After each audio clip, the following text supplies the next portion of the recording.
Warga lansia merupakan kelompok rentan yang diprioritaskan mendapatkan vaksinasi COVID-19. Namun sejak digelar pada Februari lalu, capaian vaksinasi untuk kelompok lansia di berbagai wilayah masih rendah. Kami bahas malam hari ini bersama juru bicara vaksinasi Kemenkes, Siti Nadia Tarmizi. Selamat malam, Ibu.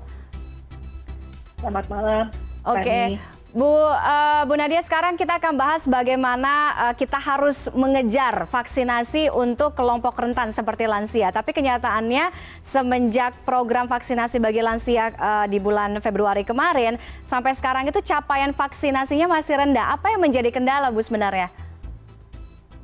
Ya, di awal kita ketahui ya memang ada beberapa kendala dalam vaksinasi lansia. Sampai saat ini dari target 21,5 juta lansia yang harusnya sudah mendapatkan vaksinasi setidaknya dosis pertama, ini baru pada angka 3,1 juta, artinya baru 14,5% lansia mendapatkan dosis pertama. Tentunya kalau yang mendapatkan dosis kedua jauh lebih kecil ya, kurang lebih sekitar 9%.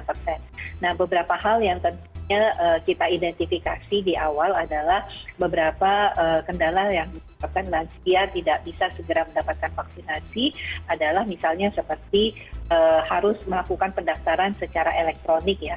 Jadi registrasi secara elektronik itu juga sedikit menyulitkan para lansia.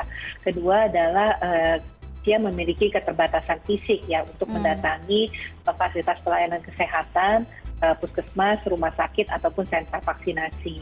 Yang ketiga adalah lansia itu karena keterbatasan fisik harus ditemani oleh anggota keluarganya yang mungkin anggota keluarganya tidak pas waktunya dengan jadwal vaksinasi lansia tersebut. Yang keempat, masih ada informasi yang belum sampai kepada lansia bahwa pada saat ini mereka sudah menjadi prioritas untuk mendapatkan vaksinasi.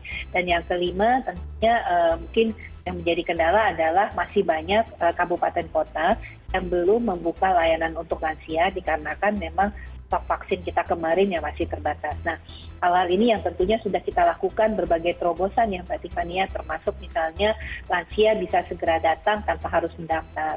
Lansia kemudian dilakukan jemput bola dengan bekerja sama dengan komunitas, dengan yayasan, lembaga sosial masyarakat yang kemudian mengantar dan menjemput kembali untuk kemudian mendapatkan vaksinasi di berbagai sentra-sentra vaksinasi.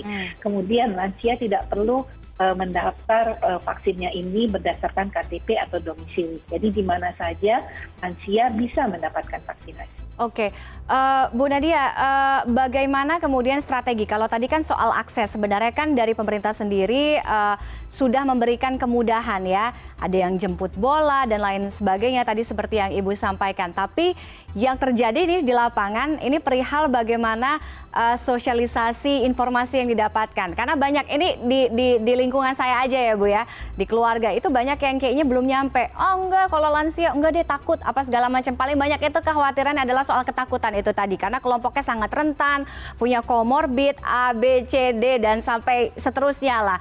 Bagaimana strategi ini akhirnya bisa menggenjot percepatan sesuai dengan target vaksinasi bagi kelompok lansia? Ya, yang pertama yang saat ini kita lakukan ya, kita mendorong Pak RT, Pak RW, Pak Kepala Desa, Pak Lurah ya di daerah masing-masing itu untuk mendata lansia dan mengedukasi lansia ini bersama dengan kader kesehatan maupun bersama dengan kader posko-posko tangguh yang ada di RT RW ya. Jadi diharapkan dengan adanya sosialisasi seperti ini, termasuk kemarin pada selama bulan Ramadan, kita juga menitipkan pesan pada saat ceramah singkat itu juga mengingatkan kepada para lansia untuk segera mendapatkan vaksinasi karena vaksinasi ini memberikan perlindungan kepada mereka. Nah, yang kedua adalah adanya kebijakan membawa 2 orang lansia dan 1 orang pendamping ya untuk bisa juga mendapatkan vaksinasi. Nah, yang ketiga yang sekarang kita coba ini adalah nambah sasaran. Nah, kita tahu ternyata nggak mudah juga mengajak para lansia ini, apalagi kalau kemudian anaknya ini belum mendapatkan vaksinasi ya. Jadi ini juga yang kemudian kita mencoba menambah sasaran kita, tapi sesuai dengan ketersediaan vaksin. yaitu kita sudah mulai nih melakukan vaksinasi pada usia di atas 50 tahun. Oke, vaksinasi di atas 50 tahun ini di Balai Besar Pelatihan Kesehatan BBPK Jakarta di kampus Hang Jebat. Boleh disampaikan prosedurnya seperti apa? Kemudian apakah ini terbatas untuk mereka yang hanya berKTP DKI saja? Apakah ini juga nanti akan dilakukan di daerah lainkah? Ya, jadi sebagai awal daripada perluasan sasaran kita lakukan di BPPK Hang Jebat ya, dan nanti perlahan tentunya kita akan memperluas sasaran ini sampai ke seluruh provinsi dan kabupaten kota.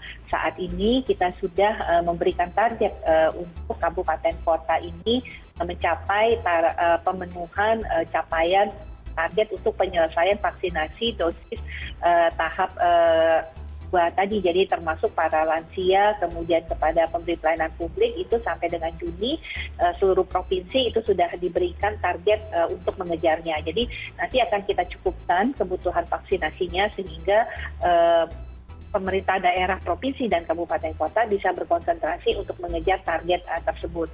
Sehingga tidak terlalu ketinggalan untuk para lansia dan menyelesaikan tentunya untuk pemberi pelayanan publik.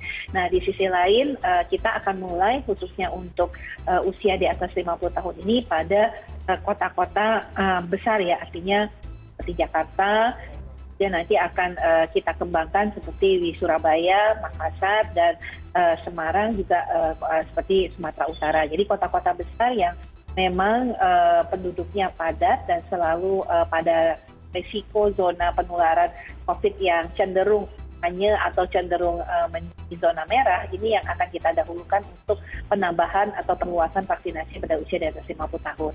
Nah, untuk yang di Jakarta ini, di BPPK Jakarta, tentunya kita mengharapkan bahwa vaksinasi ini tetap bisa dilangsungkan, artinya masyarakat bisa mendaftar melalui pendaftaran loket.com. Nanti akan diatur serta jadwal tanggal untuk mendapatkan vaksinasi. Kami sampaikan juga di BPPK Hang Jebat ini tetap memberikan pelayanan ya untuk lansia. Jadi kalau bisa sekaligus itu di atas usia 50 tahun dan sekaligus juga mengajak lansia. Oke, baik. Terima kasih Ibu Siti Nadia Tarmizi, sudah dipermudah intinya. Semoga bisa dengan adanya perluasan ini mengejar target vaksinasi bagi kelompok lansia ya. Terima kasih Ibu sekali lagi sudah bergabung dengan CNN Indonesia Connected malam hari ini. Selamat malam.